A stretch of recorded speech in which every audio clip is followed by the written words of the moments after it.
The fluorescent lights above the hearing room buzzed like dying insects. Cold, clinical, the kind of light that makes everyone look guilty before they've even spoken. I wasn't supposed to be here. My name wasn't on any list. No invitation, no formal notice, just me slipping through the back door of Building 847 at Fort Harrison, like a shadow returning to haunt the place it used to call home.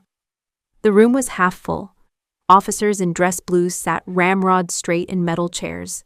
Lawyers shuffled papers with the practiced indifference of people who'd seen this before. At the front, behind a long wooden table, my brother Nathan sat between two defense attorneys. His uniform was perfect. Ribbons aligned. Not a thread out of place. He hadn't seen me yet. I chose a seat in the back corner, close to the wall, close to nothing. The kind of spot where you can watch everything while belonging to none of it. A woman in civilian clothes glanced over her shoulder at me. Her eyes narrowed slightly like she was trying to place my face. Then she turned back around. I could hear her whisper to the man beside her. She's not on the witness list. Maybe she's press. Press would have badges. I kept my face neutral, hands folded, eyes forward. That's when the door at the front of the room opened. Commander Harrison walked in. Tall, gray at the temples. The kind of bearing that comes from 30 years of making decisions other people live with. He moved with purpose, scanning the room as he approached the judge's table. His eyes swept across the faces. Once, twice. Then they stopped on mine. I watched the recognition hit him like a physical blow. His step faltered. Just for a second. His mouth opened slightly, then closed. The papers in his hand trembled.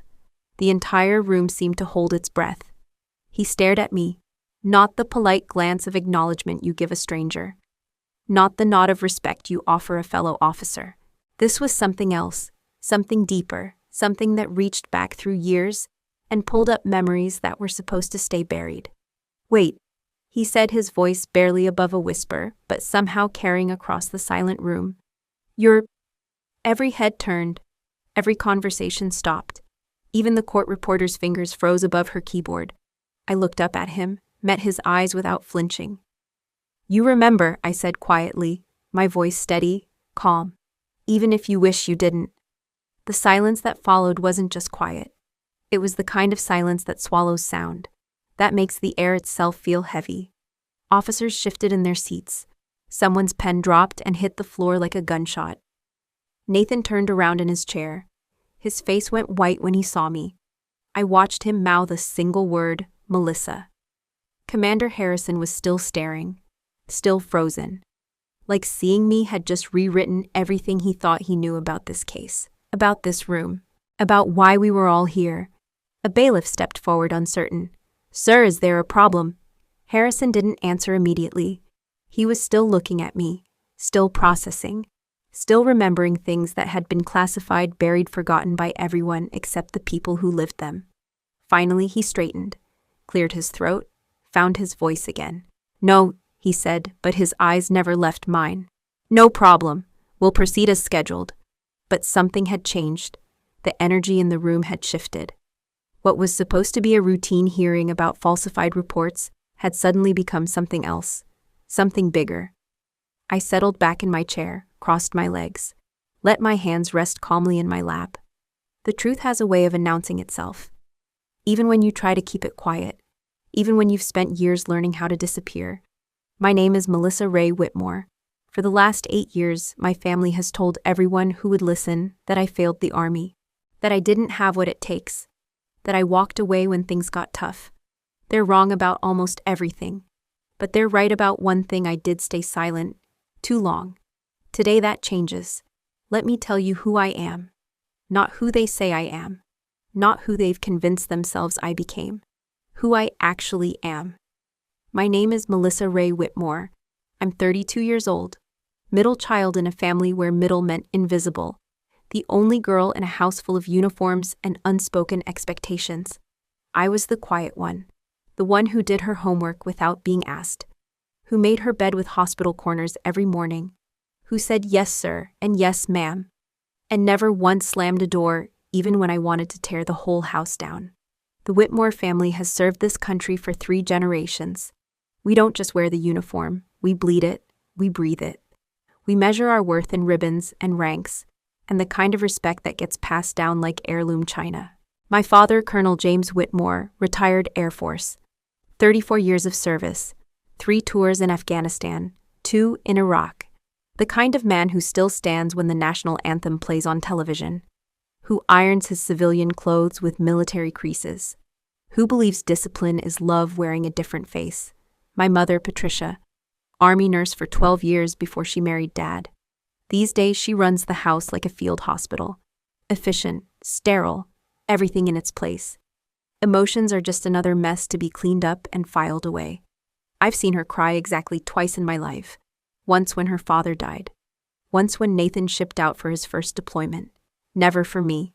Then there's Nathan, 2 years older, born in dress blues according to family legend. Golden boy, natural leader. The son who made Colonel Whitmore's chest swell with pride every time someone mentioned his name. Nathan who got early acceptance to West Point. Nathan who graduated top 10% of his class. Nathan who came home with medals and stories and the kind of confidence that fills a room before he even walks into it. I joined the Army because it was what Whitmores did. Because service was the family business. Because I believed in something bigger than myself. And thought, maybe, just maybe, if I served well enough, long enough, with enough honor, they might finally see me as more than the daughter who wasn't quite soldier enough. I was 18 when I enlisted, 19 when I completed basic training, 20 when I graduated from officer candidate school, 21 when I received my first assignment to military intelligence. That's when everything changed, but my family. They never knew about any of that. The real assignments, the classified work, the missions that didn't exist on paper. All they saw was me coming home after 3 years of service instead of making it a career. All they heard was the story I was required to tell that military life wasn't for me. She didn't have the stomach for it, my father would say when people asked. Not cruel, just matter of fact, like reporting the weather. Some people aren't cut out for the pressure, Nathan would add, usually with a sad shake of his head. Like he was disappointed but not surprised. My mother said nothing, which in the Whitmore house was worse than any criticism. They created a story about me, a neat, simple story that made sense to them. Melissa, the daughter who tried but couldn't quite measure up. Melissa, who was too soft for the hard realities of military life. Melissa, who came home with her tail between her legs and now worked some vague desk job in D.C. that nobody ever asked about. It was easier to let them believe it. Easier than explaining that I didn't quit the Army. I was buried by it. Buried under layers of classification and need to know and the kind of secrecy that turns your own family into strangers.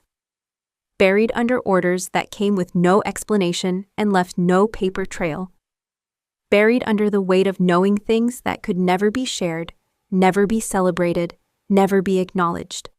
For 8 years, I've been a ghost in my own family. Present at Christmas dinners, where no one asks about my work.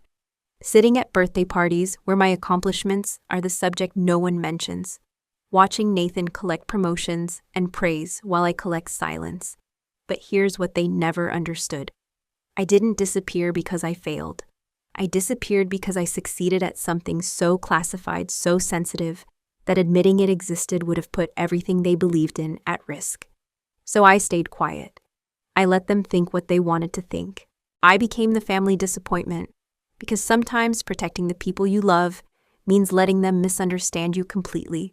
Until today, when sitting in the back of that hearing room, watching Nathan face charges for the exact kind of cover-up I once exposed, I realized that my silence hadn't protected anyone. It had only made the same mistakes possible again. There are some stories the Army doesn't tell, some missions that disappear from official records, some truths that get locked away in filing cabinets that nobody ever opens again.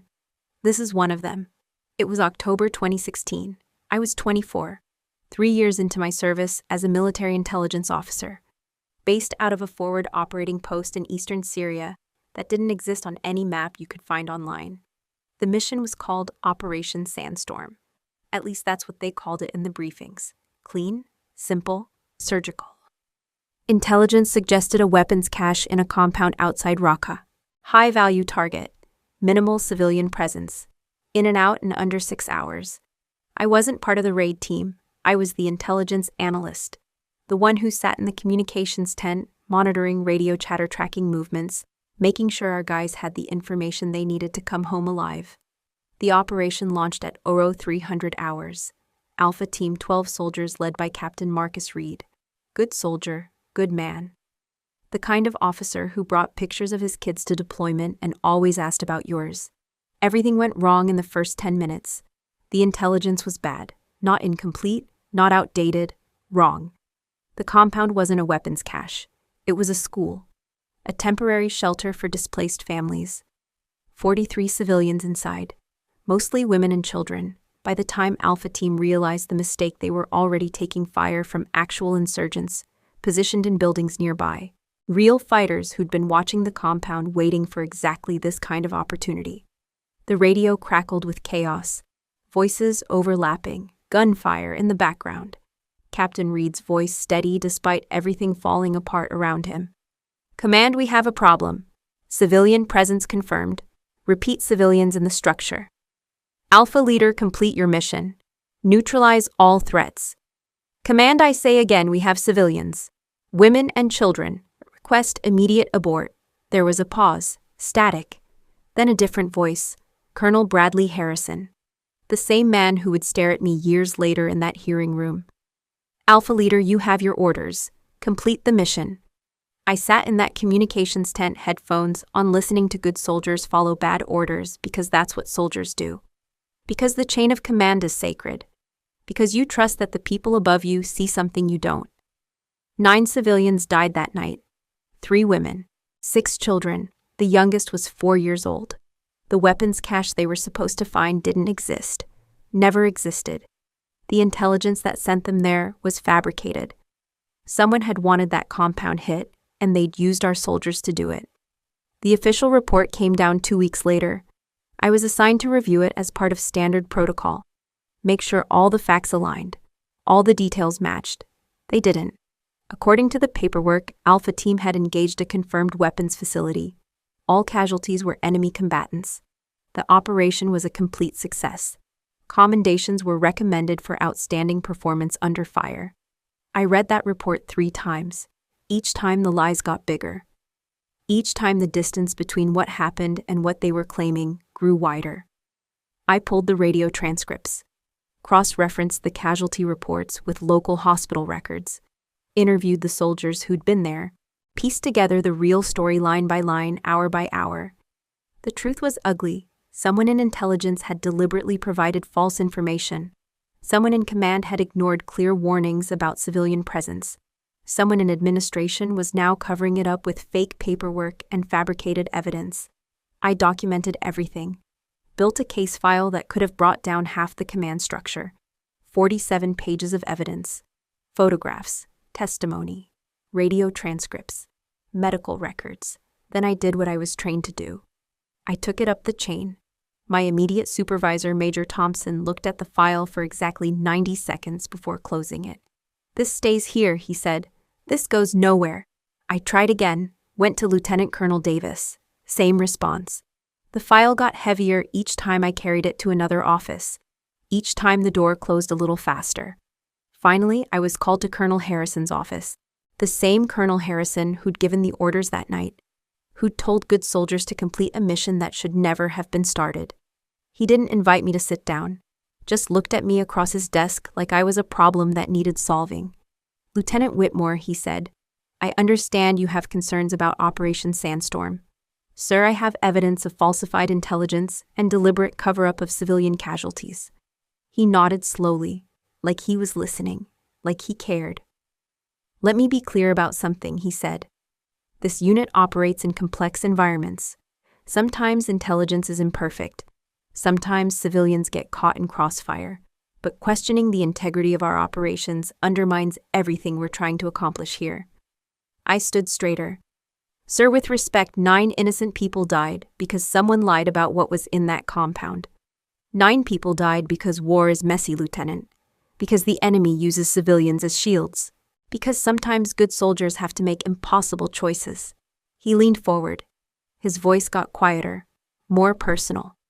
You have a choice to make. You can pursue this investigation and watch good officers get destroyed for doing their best in an impossible situation. You can tear apart a unit that's been keeping terrorists off American soil for the past 2 years. You can make yourself the person who cares more about perfect paperwork than protecting the people who protect this country, he paused. Let that sink in. Or you can drop it, for the sake of the unit, for the flag, for the mission that's bigger than any single operation. I thought about Captain Reed, about the soldiers who'd followed orders they knew were wrong because that's what soldiers do, about families back home who believed their loved ones were fighting for something pure and right and necessary. I dropped it. The file disappeared. The investigation ended. The truth got buried under layers of classification and need to know and institutional memory that only lasted as long as people were willing to remember. They didn't fire me. They didn't court-martial me. They didn't need to. They just made sure I'd never speak again, transferred me to assignments that didn't matter, gave me work that kept me busy but away from anything important. Let me serve out my time in the kind of silence that looks voluntary from the outside. My family never knew why I came home early, never knew why I stopped talking about my work, never knew that their daughter had tried to speak truth to power and learned the hard way that some truths are too dangerous to tell, until now, until watching Nathan face the same choice I'd faced 8 years ago, until realizing that my silence hadn't protected anyone, it had just made the same lies easier to tell. I came home on a Tuesday. No fanfare, no welcome back banners. Just a rental car in the driveway and a duffel bag that held 3 years of a life nobody was allowed to know about. My mother was watering the plants on the front porch when I walked up. She looked at me for a moment like she was trying to remember who I was supposed to be. Then she nodded. Once. The kind of acknowledgement you give the mailman. You're early, she said. Not welcome home or we missed you. Just an observation about timing. My service ended, I said. She turned back to her plants. Your father's in his office. Nathan's coming for dinner Sunday. That was it. No questions about where I'd been. No curiosity about what I'd done. No interest in why I was back after 3 years instead of the career they'd expected. The house looked exactly the same furniture, same photographs on the mantle, same sense that everything had a place, and I wasn't sure what mine was anymore. My father emerged from his office when he heard my voice. Colonel James Whitmore, even in civilian clothes, carried himself like he was still wearing the uniform. He looked me up and down, taking inventory. Discharge paperwork in order, he asked. Yes, sir, he nodded. Good. You'll want to get your resume together. Civilian job market's competitive for people without specialized skills. People without specialized skills. That's how he saw me. Not his daughter who'd spent 3 years in military intelligence. Not someone who'd investigated war crimes and faced down colonels twice her age. Just another veteran who couldn't hack it in the service. I didn't correct him. The truth was classified in ways that would take a team of lawyers to explain. Easier to let him believe his version. I'll figure something out, I said. I'm sure you will. His tone suggested he wasn't actually sure at all. The family mythology about my failure crystallized over the following months. It wasn't cruel. It wasn't dramatic. It was worse than that. It was matter-of-fact, clinical. The way you might discuss a car that broke down or a recipe that didn't work out. Melissa tried the military but pretty paw hurt. They would say when people asked. Turned out it wasn't for her. She didn't have what it takes for a career in service. My father would add usually while discussing Nathan's latest promotion. My mother's contribution was silence. When other military wives asked about me, she would change the subject. When neighbors inquired about my work, she would mention the weather or ask about their grandchildren. I became the family's quiet disappointment, not dramatic enough to be a scandal, not tragic enough to be a tragedy. Just the daughter who'd tried something and failed. Meanwhile, Nathan soared. Captain Nathan Whitmore became Major Nathan Whitmore. Major Nathan Whitmore became Lieutenant Colonel Nathan Whitmore. Each promotion came with a ceremony.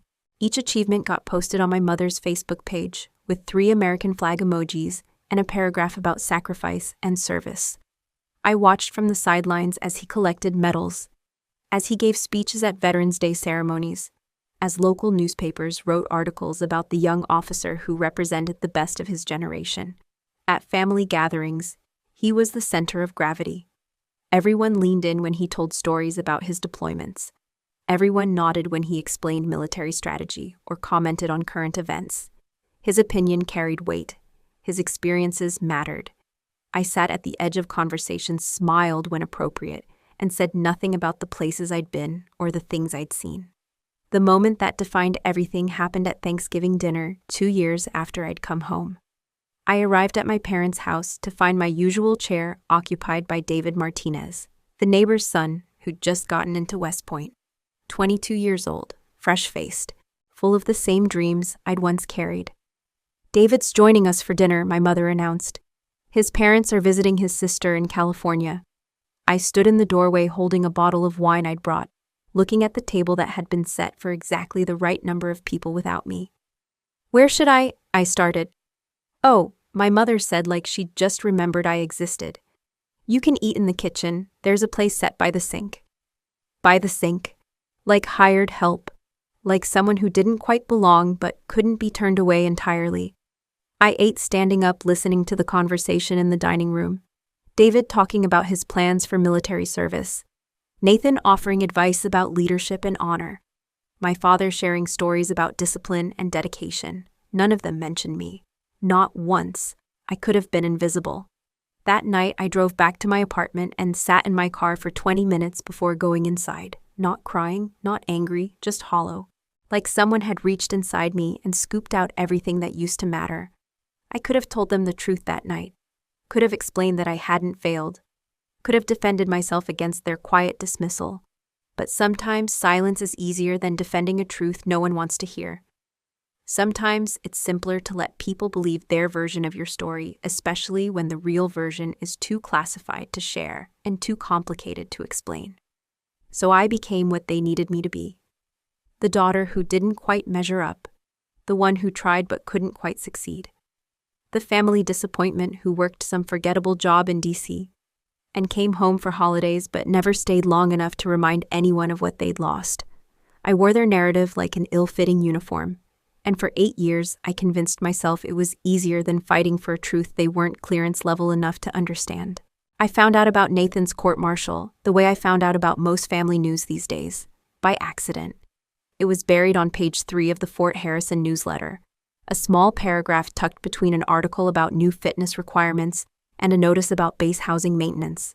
Lieutenant Colonel Nathan R. Whitmore to face court-martial proceedings regarding allegations of falsifying mission reports and obstruction of justice.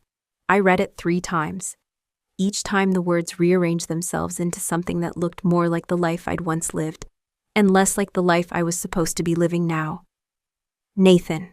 Golden boy Nathan. Perfect record Nathan. The son who'd never disappointed anyone, facing the same kind of charges that had ended careers I'd watched crumble from the inside. The hearing was scheduled for Thursday morning. No family notification, no invitation, no mention of it when my mother called 2 days later to ask if I was coming home for Christmas. I should have stayed away, should have let the family handle their crisis, without the daughter who didn't quite belong. Should have maintained the careful distance I'd built over 8 years of being professionally invisible. Instead, I cleared my schedule, drove 4 hours to Fort Harrison, found myself standing outside Building 847 at 7 in the morning, watching officers in dress blues file through doors I hadn't walked through in nearly a decade. The security checkpoint recognized my name, not because I was expected, because some databases have long memories, and mine was apparently longer than most people's careers. "Ma'am, I don't see you on the attendance roster," the MP said, scanning his tablet. "I'm family," I said, which was true even if family felt like a word that didn't quite fit anymore. He looked at me for a moment, then at his screen, then back at me. Something in his expression shifted. Recognition, maybe, or confusion. "Please proceed, ma'am. Building 847, Hearing Room C." I walked through those corridors like I was retracing steps from someone else's life. Same fluorescent lights, same polished floors, same sense that everything here happened according to rules, written by people who'd never had to live with the consequences. The hearing room was half full when I arrived. Officers, lawyers, a few people in civilian clothes who looked like they belonged to somebody. At the front, my parents sat in the second row. My father in his best suit. My mother clutching a purse like it might anchor her to something solid. They saw me enter. My father's eyes widened slightly. My mother's mouth tightened. Neither of them waved. Neither gestured for me to join them.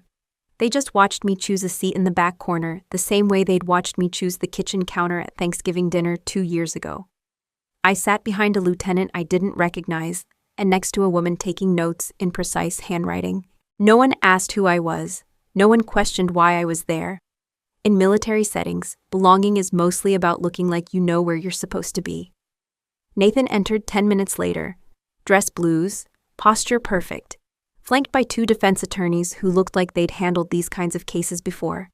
He scanned the room briefly, nodding to familiar faces, acknowledging his parents with a slight smile. Then his eyes found mine. I watched the recognition hit him. Watched his step falter for just a fraction of a second. Watched his face go through a series of calculations as he tried to process why I was there. He recovered quickly. Nathan had always been good at recovering. But for that one moment, I saw something I'd never seen in his face before. Not guilt exactly, not fear. Something more complicated. Something that looked like a man suddenly remembering a conversation he'd hoped everyone had forgotten. The charges were read with military precision. Falsifying intelligence reports regarding Operation Silver Dawn, obstruction of justice in the investigation of civilian casualties, conduct unbecoming an officer, Operation Silver Dawn, a raid in eastern Syria, bad intelligence, civilian deaths, a cover-up that involved fake paperwork and deliberate misdirection. I sat in that back row, listening to words that could have been pulled directly from my own classified files. The same language, the same bureaucratic euphemisms, the same careful dance around the truth that someone had once taught me was more important than facts. The prosecution outlined their case methodically. How Lieutenant Colonel Whitmore had received intelligence about a weapons facility. How that intelligence had been contradicted by multiple sources. How he'd proceeded anyway against the recommendations of his intelligence officer. How 9 civilians had died. How the subsequent reports had been altered to hide the discrepancies. 9 civilians. The same number from Operation Sandstorm. The same number that had haunted my sleep for 8 years. I looked at Nathan's face as the prosecutor spoke. Watched him maintain that military bearing. That professional composure. That look of a man who'd learned how to wear innocence like another piece of equipment. But I'd been trained to read people in ways that go deeper than facial expressions. Trained to see the tells that happen in micro-movements and unconscious gestures. Trained to recognize when someone is carrying weight they're not supposed to have. Nathan knew, not just about this case, about mine. During a brief recess, I watched him speak quietly with his attorneys. Watched him glance back at me twice. Watched him make the same calculations I'd seen in Colonel Harrison's face all those years ago. The math of truth versus consequences. The arithmetic of honor versus survival. When the proceedings resumed, something had changed in his posture. Some small adjustment that suggested a man who'd just realized the room contained more than he'd accounted for. The prosecution called their first witness. A junior intelligence officer who'd questioned the reliability of the target intelligence. I listened to testimony that sounded like an echo of every conversation I'd had 8 years ago. The same concerns, the same warnings, the same chain of command that had heard the truth and chosen something else. I realized then why I'd really come, not for justice, not for vindication, not even for family. I'd come because sitting in that back row, listening to those charges, I finally understood something I'd been too young to see 8 years ago. The pattern never stops. The same choices get made by different people. The same truth gets buried under the same lies. Until someone decides the silence has lasted long enough. Until someone decides it's time to speak. The first witness was Captain Sarah Mitchell, intelligence officer, 28 years old, the same age I'd been when I'd tried to tell the truth about Operation Sandstorm. She walked to the witness stand with the careful posture of someone who knew her career hung in the balance of every word she was about to speak. I recognized the look, the weight of carrying information nobody wanted to hear. The prosecutor, Major Collins, began with routine questions. Name, rank, assignment, history. Then he moved to the night of Operation Silver Dawn. Captain Mitchell, what was your assessment of the intelligence provided for this mission? She glanced at Nathan, brief, nervous. I had concerns about the reliability of the target identification. What kind of concerns? The source intelligence was single stream, no corroboration. The timing felt rushed. I watched Nathan's face, composed, professional, but his left hand was making small circles on the table with his pen. A tell I remembered from childhood. Nathan only did that when he was calculating his way out of trouble. Major Collins continued. Did you express these concerns to Lieutenant Colonel Whitmore? Yes, sir, multiple times. And what was his response? Captain Mitchell straightened. Her voice got stronger. He said the intelligence was reliable enough, that we had a narrow window for the operation, that questioning the mission parameters wasn't my job. The words hit me like cold water, not because they were shocking, but because they were familiar. Too familiar. And what happened when you submitted your formal concerns in writing? Lieutenant Colonel Whitmore told me that operational decisions were above my pay grade, that my job was to provide technical support, not strategic guidance. I felt something tighten in my chest. Those weren't just similar words. Those were almost exactly the words Major Thompson had used when I tried to escalate my concerns about Operation Sandstorm. The defense attorney, a sharp-looking woman named Lieutenant Colonel Ryan, took over for cross-examination. Captain Mitchell, isn't it true that intelligence is often imperfect in combat situations? Yes, ma'am. And isn't it true that commanders must sometimes make difficult decisions based on incomplete information? Yes, ma'am. So when Lieutenant Colonel Whitmore proceeded with the mission, despite your concerns, he was acting within his authority as commanding officer. Yes, ma'am. Technically. Technically, Captain Mitchell hesitated. What I mean is he had the authority to make that decision. Whether it was the right decision is different. Lieutenant Colonel Ryan moved closer. Captain, did Lieutenant Colonel Whitmore ever ask you to falsify intelligence reports? No, ma'am. Did he ever ask you to alter your assessments? No, ma'am. So your concerns were noted and considered, but the commanding officer made a different tactical choice. That's how the chain of command works, isn't it? Yes, ma'am. I watched this exchange with growing unease, not because of what was being said, but because of what wasn't. The careful parsing of language, the technical accuracy that somehow missed the deeper truth, the way legitimate authority was being used to shield questionable judgment. The next witness was Sergeant First Class David Park, one of the soldiers who'd been on the ground during Operation Silver Dawn. His testimony was more direct, more painful. We breached the compound at 0347 hours, he said. Immediately encountered civilians, women, children, some elderly. What did you do? We attempted to separate civilians from potential combatants while securing the facility. And what did you find in the compound? Sergeant Park's voice got quieter. School supplies, medical equipment, personal belongings. No weapons, no military equipment of any kind. How many civilian casualties? 9 confirmed. 3 additional wounded. 9, always 9, the number that haunted every version of this story. The prosecutor pulled out a document. Sergeant Park, I'm showing you Exhibit C, the official after-action report for Operation Silver Dawn. According to this report, how many civilian casualties occurred? Sergeant Park looked at the paper, then at Nathan, then back at the prosecutor. The report states 0 civilian casualties. 0. Yes, sir. But you just testified that 9 civilians died during this operation. Yes, sir. Can you explain this discrepancy? Lieutenant Colonel Ryan objected. Leading the witness. Sustained. The prosecutor rephrased. Sergeant Park, how would you characterize the accuracy of this report? I would characterize it as... He paused, looked directly at Nathan. I would characterize it as incomplete.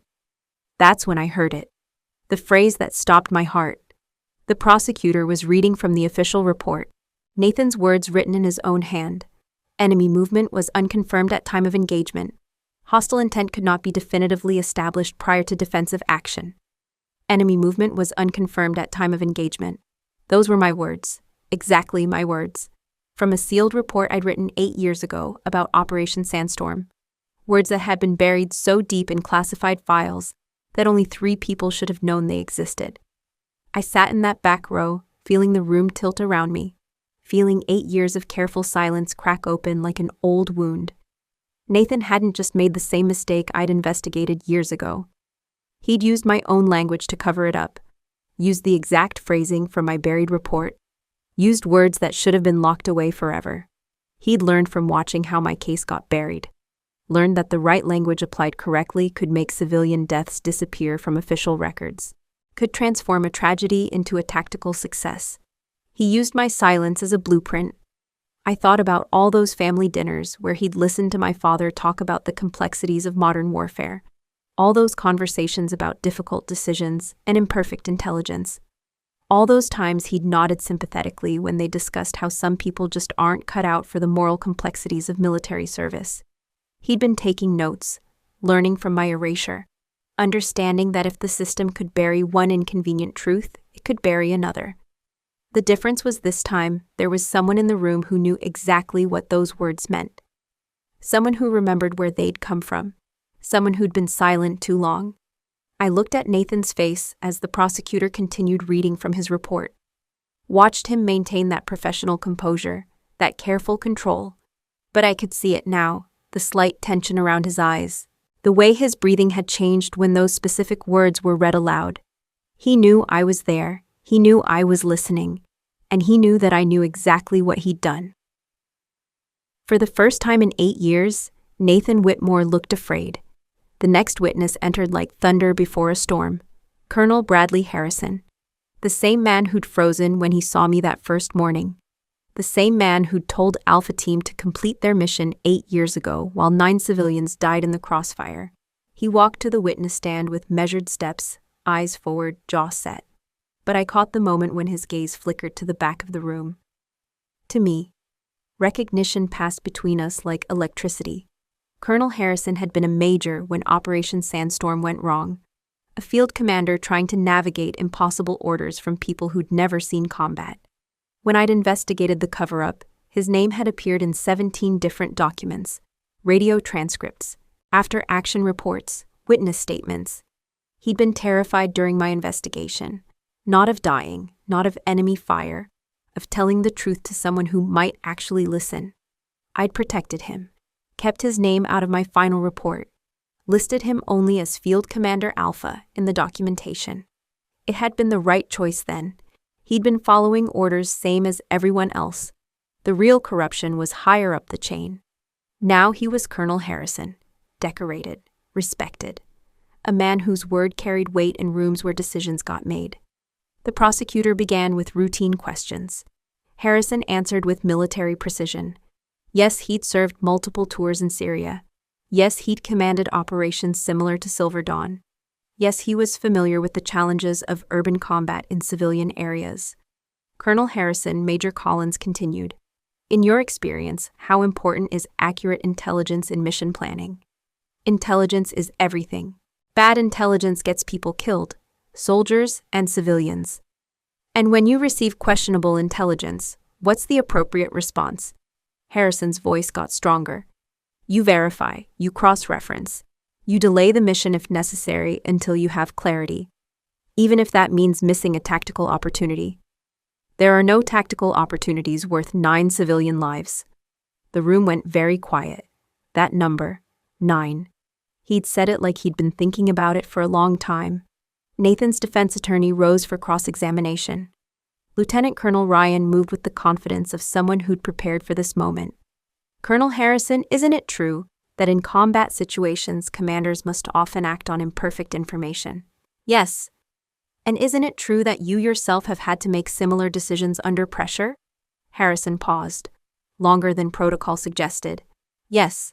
So you understand the position Lieutenant Colonel Whitmore found himself in during Operation Silver Dawn. I understand being given bad orders and trying to follow them. Lieutenant Colonel Ryan stopped. That wasn't the answer she'd expected. Colonel, are you saying Lieutenant Colonel Whitmore was given bad orders? I'm saying that some patterns repeat themselves. Some mistakes get made more than once. I felt my heart start beating faster. Harrison was going somewhere dangerous, somewhere that could cost him everything. Could you clarify what you mean by patterns? Harrison looked directly at the defense table, at Nathan, at the lawyers who thought they controlled this narrative. 8 years ago, I was involved in a similar operation, similar bad intelligence, similar civilian casualties, similar cover-up. Lieutenant Colonel Ryan's face went pale. Your Honor, I object.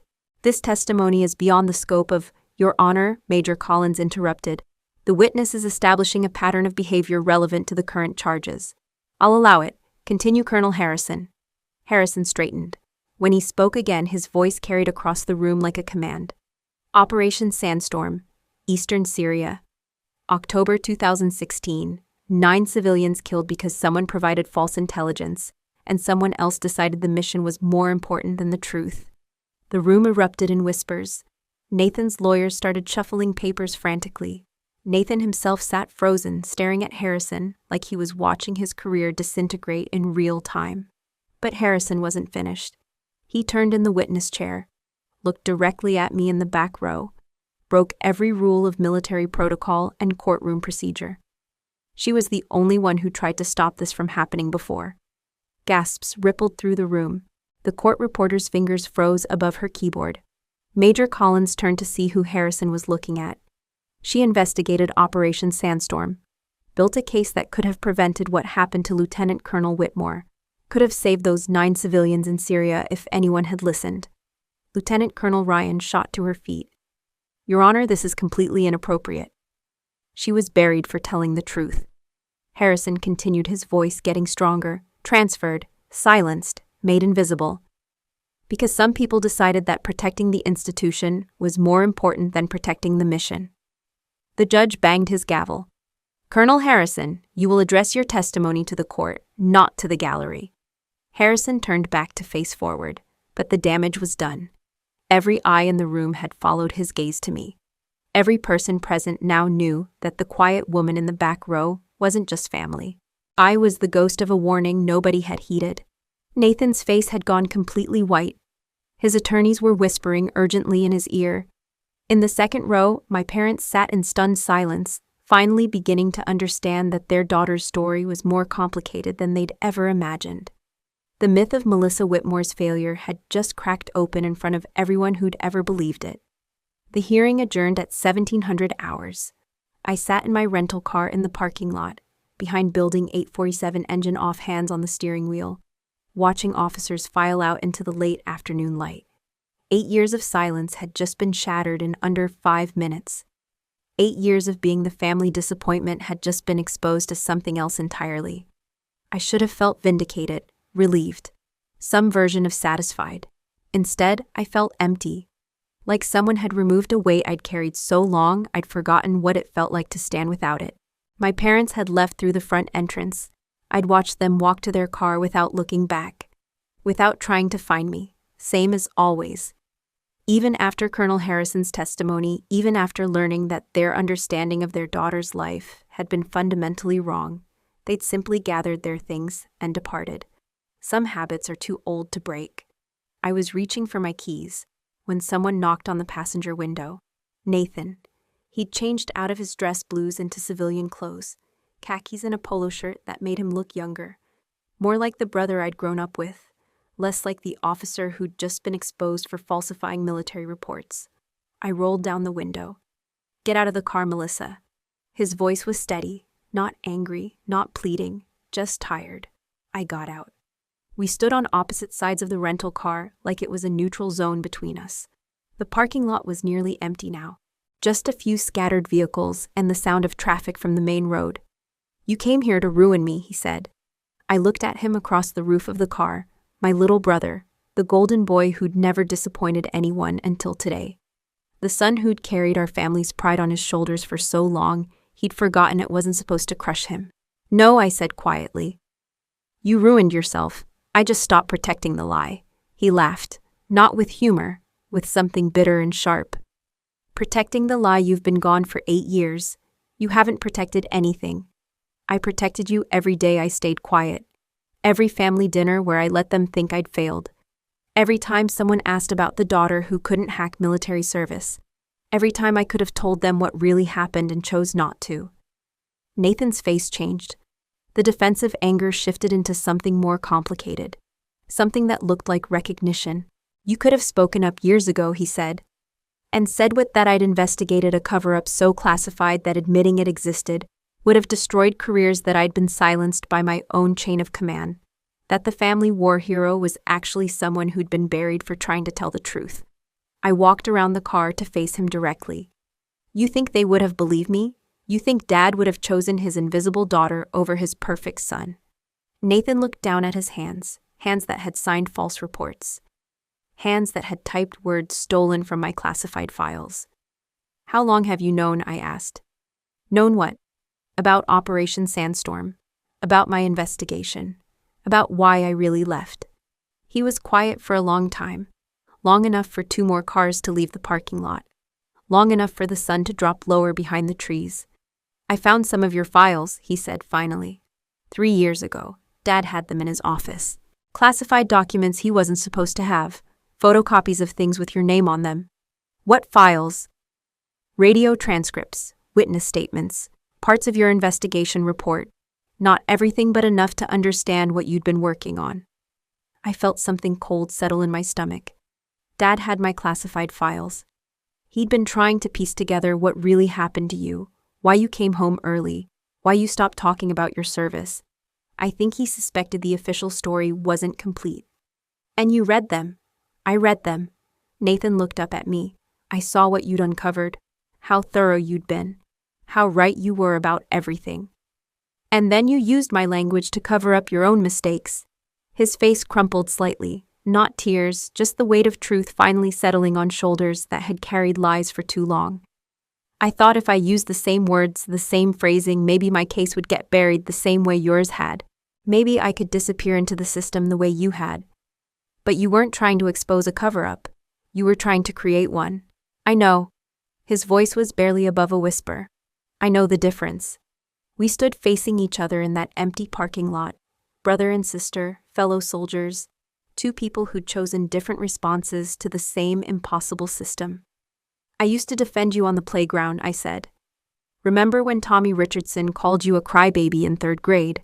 Nathan smiled slightly. The first genuine expression I'd seen from him all day. You gave him a black eye. You were always getting picked on for being too sensitive, too honest, too willing to believe that people meant what they said. And you were always protecting me. Even when it cost me. Nathan nodded slowly. He looked like the little boy I'd once defended. The one who'd believed the world was fair and people kept their promises and doing the right thing was always rewarded. You were always the brave one, he said. I just played the part. He turned and walked toward his car. Halfway there, he stopped. Melissa. Yeah. I'm sorry for all of it, for using your words, for letting them think you'd failed, for not standing up when I should have, I nodded. I know. He got in his car and drove away. I stood in that parking lot for another 10 minutes, watching the sun set behind Fort Harrison, watching the place where my military career had ended and my silence had begun. Tomorrow there would be more testimony, more questions, more truth that couldn't be buried. But tonight, for the first time in 8 years, I didn't feel like the only person carrying the weight of what had really happened. The wall between my family and the truth had finally cracked. And maybe that was enough to build something better. I wrote my statement at 3 a.m, sitting at the small desk in my hotel room, surrounded by silence and the kind of clarity that only comes when you finally stopped running from the truth. The hotel stationery was basic. White paper with a blue letterhead. Nothing fancy, nothing official, just clean lines and enough space to say what needed to be said. I'd started and stopped 17 times. Every draft felt either too angry or too clinical, too personal or too distant. How do you explain 8 years of silence in a way that matters? How do you make people understand that sometimes protecting a lie becomes its own kind of truth? Finally, I stopped trying to be perfect and just started being honest. The next morning, I drove back to Fort Harrison, not to attend the proceedings, not to sit in the back row and watch justice try to find its footing. I went to deliver a letter. Major Collins met me in the lobby of Building 847. He looked tired, the kind of exhaustion that comes from prosecuting cases where the truth is complicated and the stakes are measured in more than just careers. Ms. Whitmore, he said, I wasn't expecting to see you today. I have something for the court record, I said, holding out the sealed envelope. A written statement, for consideration during sentencing phase. He took the envelope, held it like it might contain something explosive. Ma'am, I have to ask, are you represented by counsel? I don't need a lawyer to tell the truth. He nodded slowly. Would you like to tell me what's in here? Read it? then decide if it belongs on the record. I turned to leave, stopped at the door. Major Collins. Yes, ma'am. This isn't about my brother. This is about making sure it doesn't happen again. I left him standing in that lobby holding 8 years of silence distilled into 3 pages of hotel stationery. The statement was entered into the court record that afternoon. I wasn't there to hear it read, but Major Collins called me that evening to tell me what had happened. The courtroom had gone completely quiet. Nathan's defense attorneys had tried to object, claiming my statement was prejudicial and irrelevant. The judge had overruled them. The court finds that Ms. Whitmore's statement provides essential context for understanding the systemic issues underlying these charges, he'd said. Major Collins read me the key passages over the phone. My own words spoken in someone else's voice, finally given the hearing they'd been denied 8 years ago. The events surrounding Lieutenant Colonel Whitmore's case cannot be understood in isolation. They are part of a pattern of institutional behavior that prioritizes the appearance of success over the reality of accountability. 8 years ago, I investigated a nearly identical incident, Operation Sandstorm. Same false intelligence, same civilian casualties, same pressure to classify the truth and move forward without learning from our mistakes. When I attempted to escalate my findings, I was told that questioning the operation would undermine unit morale and damage institutional credibility. I was told that some truths are too dangerous to speak. I was told that my job was to serve the mission, not to question it. I followed those orders. I stayed silent. I allowed my investigation to be buried because I believed that protecting the institution was more important than protecting the integrity of our service. I was wrong. My silence didn't protect anyone. It didn't preserve unit cohesion or maintain operational security.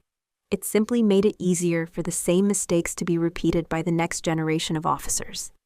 Lieutenant Colonel Whitmore used language from my classified report to cover up his own failures.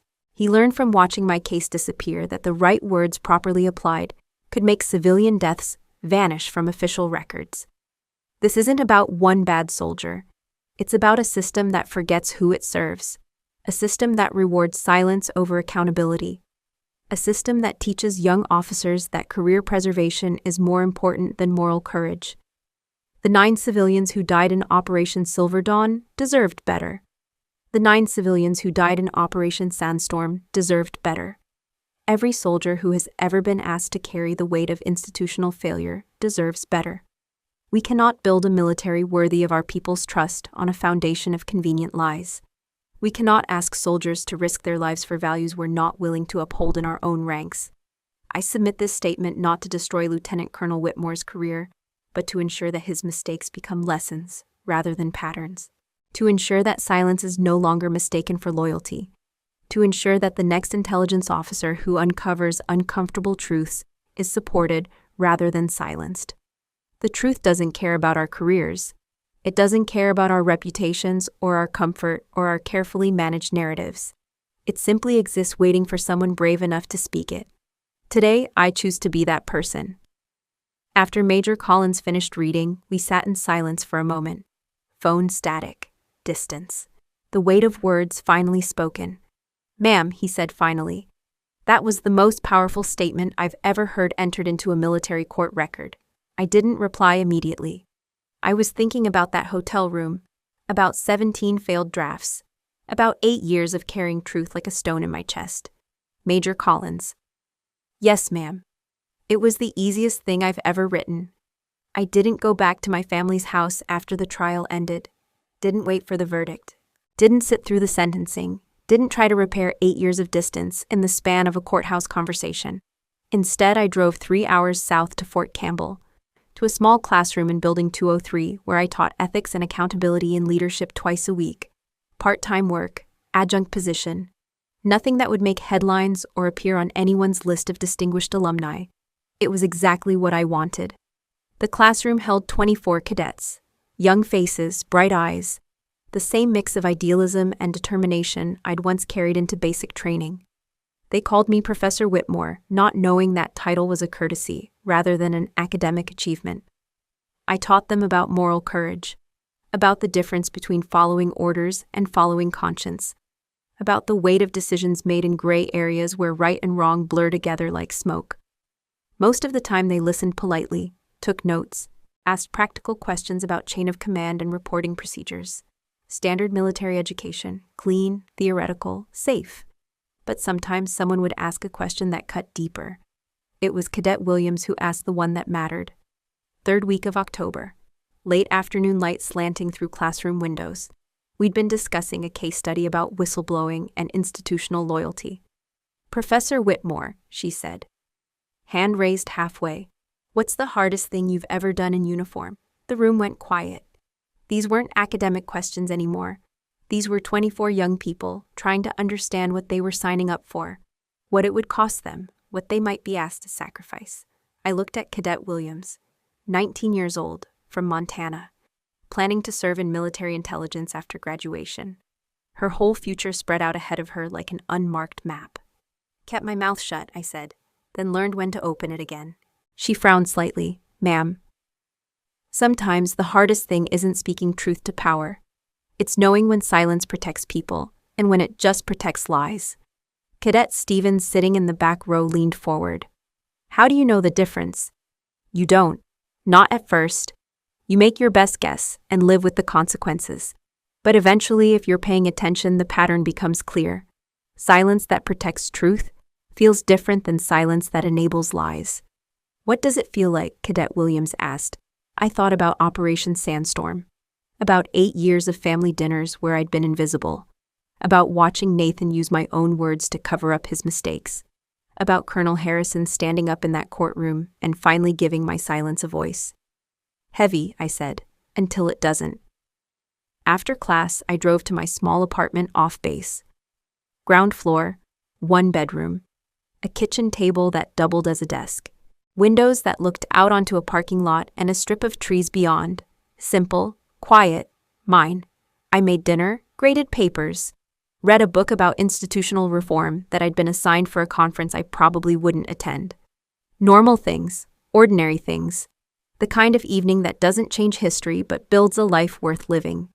The letter arrived on a Tuesday. Standard military envelope. My father's handwriting on the front. Colonel James Whitmore return address still showing his rank even in retirement. I held it for 5 minutes before opening it. Not from fear, just from the strange sensation of receiving something I'd waited 8 years for without knowing I was waiting. The letter was brief. 2 paragraphs on official stationery that he must have saved from his active duty days. "Melissa, I saw your statement in the court record. Major Collins sent me a copy after the sentencing hearing. I read it 3 times. Each time I understood less about the daughter I thought I knew and more about the soldier I'd failed to see. I was wrong about you. Wrong about your service. Wrong about your reasons for leaving. Wrong to let you carry that silence alone. You were the bravest of all of us, and I was too proud to admit I didn't understand what bravery looked like when it wasn't wearing medals. I don't expect forgiveness. I don't expect you to come home for Christmas or pretend that 8 years of misunderstanding can be erased by 2 paragraphs on old letterhead. I just wanted you to know that your father finally sees you clearly. You didn't fail the Army, we failed you. Dad." I read it once, set it on the kitchen table, walked to the window and looked out at the parking lot.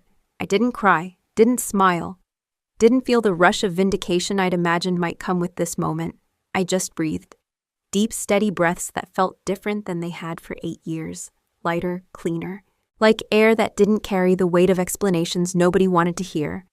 Outside, a jogger passed under the streetlight. A car pulled into the complex. Normal life continuing in all its ordinary persistence. Inside, something had shifted. Not healed. Not fixed.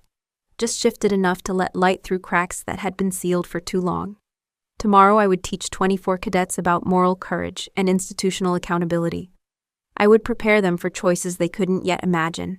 I would give them tools for carrying truth that might one day become too heavy to bear alone.